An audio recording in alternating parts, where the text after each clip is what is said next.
తెలుస్తోంది. ఇక భాస్కర్ రెడ్డి, ఉదయ్ కుమార్ రెడ్డి బెయిల్ పిటిషన్పై కౌంటర్ దాఖలు చేసింది సిబిఐ కూడా. ఇక బెయిల్ పిటిషన్పై ఏప్రిల్ 3కు విచారణ వాయిదా పడ్డట్టుగా తెలుస్తోంది. ఒక్కసారి మళ్ళీ వస్తాను రజని గారు, మళ్ళీ వస్తాను. ఒక్కసారి ఉమేష్ గారు ఉన్నారు, హైకోర్టు అడ్వకేట్, వారితో ఒక్కసారి ఈ అంశానికి సంబంధించి మాట్లాడి మీ దగ్గరికి మళ్ళీ వస్తాను.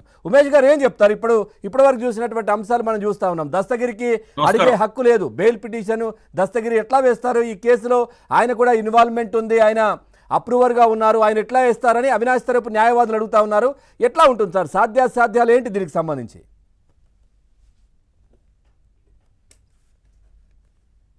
నమస్కారం పవన్ గారు, నా వాయిస్ వినిపిస్తుందా మీకు? వినబడుతోంది. నమస్తే సార్, కంటిన్యూ సార్. పవన్ గారు, నా వాయిస్ వినిపిస్తుందా? ఆడిబుల్? వినబడుతుంది సార్, కంటిన్యూ.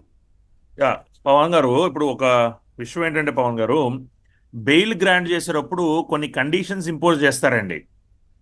ఆ కండిషన్స్ ఏంటంటే, మీరు విట్నెసెస్ ఎవరిని ఇన్ఫ్లుయెన్స్ చేయకూడదు, ఎవిడెన్స్ని తారుమారు చేయకూడదు, దేశం వదిలి పారిపోకూడదు, ఇలాంటి కొన్ని కండిషన్లు పెట్టి బెయిల్ ఇస్తూ ఉంటారు. ఆ పెట్టిన కండిషన్లని వైలేట్ చేసినా, ఫ్లౌట్ చేసినా, లేదా అతనికి ఇచ్చిన లిబర్టీ, బెయిల్ ద్వారా అతనికి ఇచ్చిన ఒక స్వేచ్ఛని కనుక అతను దురుపయోగం చేసినా ఖచ్చితంగా అతని మీద చర్యలు చేపట్టవచ్చు. అదేవిధంగా బెయిల్ ఇచ్చిన బెయిల్ని section 437 clause 5 and section 439 clause 2 of CrPC కింద అతన్ని ఇమీడియట్ గా బెయిల్ క్యాన్సిల్ చేసి కస్టడీలోకి తీసుకోవచ్చు పోలీసు వారు. కోర్టు వారు కూడా అలాంటి డైరెక్షన్స్ ఇవ్వచ్చు.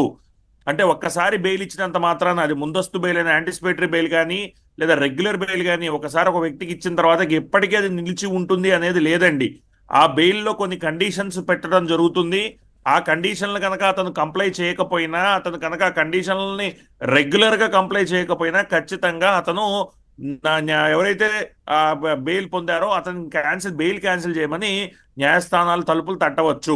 ఇప్పుడు ఈ విషయంలో ఎప్పుడైతే ఒక అప్రూవర్గా మారాడో ఒక వ్యక్తి, ఆ వ్యక్తిని కూడా వన్ ఆఫ్ ది విట్నెసెస్ కింద మనం కన్సిడర్ చేయడం జరుగుతుంది. ఎందుకంటే అప్రూవర్ అంటేనే ఆ కేసుకు సంబంధించిన విషయాలు అతనికి తెలుసు, ఆ కేసులో ముందు అతను అక్యూజ్డ్గా భాగమై ఉన్నాడు, ఆ తర్వాత అతని నుంచి స్టేట్మెంట్లు తీసుకొని అతను అప్రూవర్గా చేసి అతని దగ్గర నుంచి అతని విట్నెస్గా ఒక వన్ ఆఫ్ ది విట్నెసెస్గా అతన్ని కేసులో చూపిస్తూ అతని నుంచి తీసుకున్న స్టేట్మెంట్లని న్యాయస్థానం ముందు ఉపయోగిస్తూ ఎవరైతే మిగతా అక్యూజ్డ్ ఎవరైతే ఉన్నారో వాళ్ళకి శిక్ష పడేలా చేయటం, దీన్నే మనం అప్రూవర్ అవటం అంటాం. దాని వన్ ఆఫ్ ది అకంప్లిసెస్ లో ఉన్నవాడు అప్రూవర్ అయినప్పుడు అతను ఒక విట్నెస్ గా అవుతాడు. మరి విట్నెసెస్ ని ఇన్ఫ్లుయెన్స్ చేయకూడదు అని బెయిల్ పిటిషన్ లో వన్ ఆఫ్ ది కండిషన్స్ కింద పెట్టినప్పుడు, అప్రూవర్ అనే వ్యక్తి ఒక విట్నెస్ అయినప్పుడు ఖచ్చితంగా అతను నన్ను కానీ లేదా మా వాళ్ళని కానీ ఆయన ఇన్ఫ్లుయెన్స్ చేస్తున్నాడు, అవకాశం ఉంది అని కనుక న్యాయస్థానం ముందు వాదించుకోగలిగినా, లేదా న్యాయస్థానం ముందు ఎవిడెన్స్తో ప్రూవ్ చేసుకోగలిగినా, సబ్స్టాన్షియేట్ చేయగలిగినా ఖచ్చితంగా అతనికి హక్కు ఉంటుంది అనేది ఖచ్చితమైన అభిప్రాయం. అంటే ఒక అక్యూజ్డ్కి ఉండకపోవచ్చు, వన్ ఆఫ్ ది అక్యూజ్డ్లో ఉన్న అతనికి ఉండకపోవచ్చు. బెయిల్ గ్రాంట్ చేసినప్పుడు మీరు ఒకసారి అవినాష్ రెడ్డి గారికి బెయిల్ గ్రాంట్ చేసినప్పుడు చూసినా, లేదా ఏ బెయిల్ ఎప్పుడు గ్రాంట్ చేసినప్పుడు చూసినా కొన్ని కండిషన్స్ రెగ్యులర్గా ఇంపోజ్ చేయడం జరుగుతుంది. ఒకటి, don't tamper with the evidence, don't influence the witnesses, don't leave the country or jurisdiction of the court or the police station in which the current case is pending or the state in which the current case is pending. ఇలాంటి conditions impose చేస్తాయి courts. అవి గనక flout చేసినా, వాటిని violate చేసినా, లేదా మీకు ఇచ్చిన స్వేచ్ఛని కనుక దురుపయోగం చేసినా, అండ్ ఇంకా ఫర్దర్ గా క్రైమ్స్ చేస్తూ ఉన్నాడు అనుకోండి ఆ వ్యక్తి. ఇప్పుడు ఇచ్చిన క్రైమ్ ఒక క్రైమ్ అంటే ఈ కేసు గురించి కాదు, నేను జనరల్ గా మాట్లాడుతూ, ఒక కేసులో ఒక వ్యక్తికి ఒక బెయిల్ ఇచ్చిన తర్వాత, ముందస్తు బెయిల్ అయినా రెగ్యులర్ బెయిల్ అయినా, దాన్ని అతను దురుపయోగం చేస్తూ మళ్ళా బయట బాహ్య ప్రపంచంలో ఉంటూ అసాంఘిక శక్తిలాగా అతను కనుక ప్రవర్తిస్తుంటే అతనికి ఇచ్చిన బెయిల్ క్యాన్సిల్ చేయొచ్చు, కొత్త కేసుల్లో అతన్ని లోపల తీసుకోవచ్చు, రౌడీ షీట్స్ ఓపెన్ చేయొచ్చు, అతని ప్రివెంటివ్ డిటెన్షన్ చట్టాలు ఉపయోగించి పీడీ యాక్ట్ లో కూడా అతన్ని పెట్టవచ్చు. సో ఇవన్నీ చట్టాలు ఉన్నాయి, ఇవన్నీ చట్టాలు లోబడి ఎవరన్నా యాక్ట్ చేయాలి. సో మనకి బెయిల్ ఇచ్చినంత మాత్రాన మనం కంప్లీట్ గా ఫ్రీడమ్ వచ్చేసినట్టు కాదండి. ఆ కండిషన్లను ఎప్పుడైతే మనం వైలేట్ చేస్తామో, ఇచ్చిన కండిషన్లు వైలేట్ చేస్తే దానిలో ఉన్న విట్నెస్లు కానీ, దానిలో ఉన్న కంప్లైనెంట్స్ కానీ ఎవరైనా సరే న్యాయస్థానం తలుపులు తట్టి, ఈ వ్యక్తి మీరు అతనికి బెయిల్ ఇస్తే దాన్ని దురుపయోగం చేసి మా మీద ప్రెజర్ పెట్టి, లేదా మా పేరెంట్స్ మీద ప్రెజర్ పెట్టి, లేదా నాకు తెలిసిన వారి మీద, లేదా నా బంధువుల మీద ప్రెజర్ పెట్టి మమ్మల్ని ఇబ్బంది పెడుతున్నాడండి, దానికి తగ్గ ఎవిడెన్స్ ఇది చూడండి, అందుకే ఈరోజు కోర్టు కూడా రిపోర్ట్ అడగడం జరిగింది, ఏం జరిగింది ఇందులో రిపోర్ట్ ఇవ్వండి అని అడగడం జరిగింది. రిపోర్ట్ ఎందుకు ఇస్తున్నారు? ఇప్పుడు న్యాయస్థానం ఎందుకు సబ్మిట్ చేయాల్సిన పరిస్థితి ఏర్పడింది? నిజంగా నిజంగానే ఇన్ఫ్లుయెన్స్ చేశారా, నిజంగానే విట్నెస్లను బెదిరిస్తున్నారా, నిజంగానే దస్తగిరిని కానీ వాళ్ళ పేరెంట్స్ని కానీ బెదిరించారా, ఇవన్నీ న్యాయస్థానం పరిగణలోకి తీసుకుంటుంది. అవి నిజాలు అని తేలితే ఖచ్చితంగా న్యాయస్థానం బెయిల్ క్యాన్సిల్ కూడా చేయొచ్చండి. అవి నిజాలు కాదు అని తెలిస్తే ఖచ్చితంగా న్యాయస్థానం సరే, ఇప్పుడు పిటిషన్ ఇందులోనే డిస్మిస్ ఈ చేయొచ్చు. కేసులోనే ఆరోపణలు ఎదుర్కొంటున్న వ్యక్తి అవినాష్ తండ్రి భాస్కర్ రెడ్డి కూడా. సో ఆయన రిమాండ్లో చాలా రోజులు ఉన్నారు, ఆరోగ్య సమస్యల రీత్యా ఆయన మళ్ళీ బయటకు రావడం జరిగింది. సో ఇంట్లో చాలా మంది కూడా ఎర్రగంగిరెడ్డి కావచ్చు, చాలా మంది ఇన్వాల్వ్ అయి ఉన్నారని చెప్పేసి రావడం, వాళ్ళందరినీ కూడా రిమాండ్లో ఉంచడం, ఇవన్నీ జరిగాయి కదా. మరి ఎందుకు అవినాష్కు వెసులుబాటు ఎందుకు కల్పించాలి అనే ప్రశ్నకి ఏం చెప్తారు? ఆయన ఎంపీ అనా, అవినాష్ ఎందుకు? గారికి అలా కాదు. అవినాష్ గారికి వెసులుబాటు ఎందుకు కల్పించాలనేది ఇప్పుడు చర్చ అప్రస్తుతం. ఎందుకు అప్రస్తుతం ఉంటున్నానంటే ఆ చర్చ ఇక ఆల్రెడీ ఎండ్ అయిపోయింది. అవును, అది ఆయనకి వెసులుబాటు కల్పించింది న్యాయస్థానం. సరే, that's the purely the discretion of the court, the prerogative of the court. We have to respect the decision of the honorable court, irrespective of our prejudices, our biases, our partiality, whatever it is. ఒక court ఒక decision ఇచ్చిన తర్వాత దాన్ని మనం అందరం bind అవ్వాలి, మనం అందరం దాన్ని రెస్పెక్ట్ చేయాలి, మనం అందరం దాన్ని హానర్ చేయాలి, రెస్పెక్ట్ చేయాలి. దానికి ఎటువంటి మోటివ్స్ అట్రిబ్యూట్ చేయడం కరెక్ట్ కాదు. కాకపోతే బెయిల్ ఇచ్చేశారు, అది that's foregone conclusion, that has already been concluded. ఇప్పుడు ఏం చేయాలి? Now what is to be done now?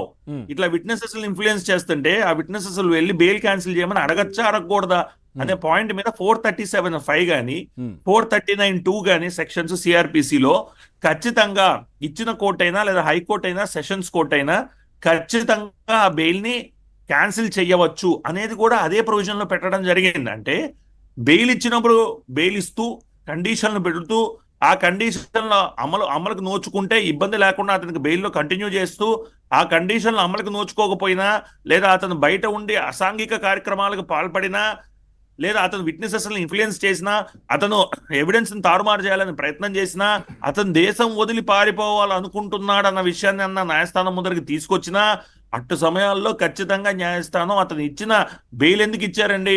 Jail తన లిబర్టీని ప్రొటెక్ట్ చేసుకోవడం కోసం. రాజ్యాంగంలో ఆర్టికల్ 21 అనేది వ్యక్తిగత స్వేచ్ఛ అనేది ఒక హక్కు. ఆ హక్కుని గుర్తిస్తూ కొన్ని కోడ్లో కొన్ని సెక్షన్లు పెట్టడం జరిగింది. 438 అయినా, 437 అయినా, 439 అయినా. అది ఆ హక్కుని తను పొందే విధంగా అతనికి అవకాశం కల్పిస్తే, ఆ అవకాశాన్ని దురుపయోగం చేసినప్పుడు ఖచ్చితంగా అది ఈ వ్యక్తి ఇంకో వ్యక్తి అని కాదు, జనరల్ ప్రొవిజన్స్ ఆఫ్ లా చెప్తున్నా, ఖచ్చితంగా ఆ వ్యక్తిని కస్టడీలోకి మళ్ళా తీసుకోమని పోలీసు వాళ్ళు బెయిల్ క్యాన్సిల్ చేసి డైరెక్ట్ చేసే అవకాశం న్యాయస్థానాలకు ఉంటుంది.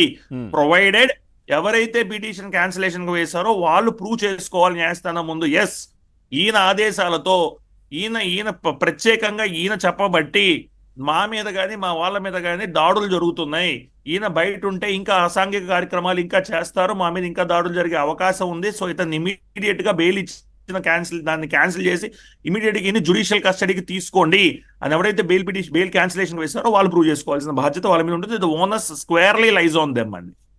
రైట్. అట్లాగే ఇంతకు ముందు ఏం జరిగాయి సార్? మొన్న ఇందాక ఎన్ఐఏ కోర్టుకు సంబంధించి కూడా కోర్టు ప్రస్తావించింది, అప్పుడు కూడా వేసుకున్నారు ఎవరైతే ఉన్నారో దీనికి సంబంధించి కేసు, ఇట్లాంటివి ఒకటి కూడా ఎగ్జాంపుల్ చెప్పారు. ఇంకా ఉన్నాయా ఇలాంటివి ఇట్లా తీసుకున్న వాళ్ళు? ఖచ్చితంగా అండి, దానిలో డౌట్ ఏమాత్రం లేదు. బెయిల్ క్యాన్సిలేషన్స్ ఇంతకు ముందు కూడా చాలా సార్లు జరుగున్నాయండి. ఎందుకు ఈ కేసులో కూడా నాకు తెలిసినంత వరకు బెయిల్ క్యాన్సిలేషన్ జరిగింది అనుకుంటారు, if I'm not wrong, subject to correction. మా మాణిక్యరావు గారు కానీ లేదా పెద్దలు వాళ్ళకి తెలిసినప్పుడు వాళ్ళు చెప్తారు.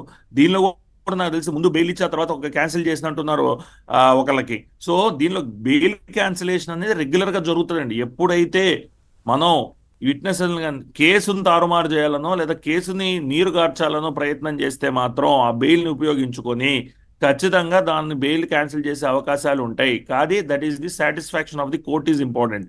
ఒక్కసారి బెయిల్ గ్రాంట్ చేశాక మామూలుగా అయితే ఆర్డినరీలీ అంటాం మనం ఇంగ్లీష్లో, మామూలుగా అయితే మాత్రం క్యాన్సిల్ చేయడానికి అవకాశం, ఎక్స్ట్రాడినరీ సర్కమ్స్టాన్సెస్లో ఖచ్చితంగా క్యాన్సిల్ చేస్తారు. ఆ ఎక్స్ట్రాడినరీ సర్కమ్స్టాన్సెస్, ఎక్స్ట్రాడినరీ రీజన్స్ ఉన్నాయని చెప్పి ఎవరైతే బెయిల్ క్యాన్సిలేషన్కి వెళ్ళారో వాళ్ళు ప్రూవ్ చేసుకోవాలి. The owners, the responsibility lies completely on them అండి. రైట్.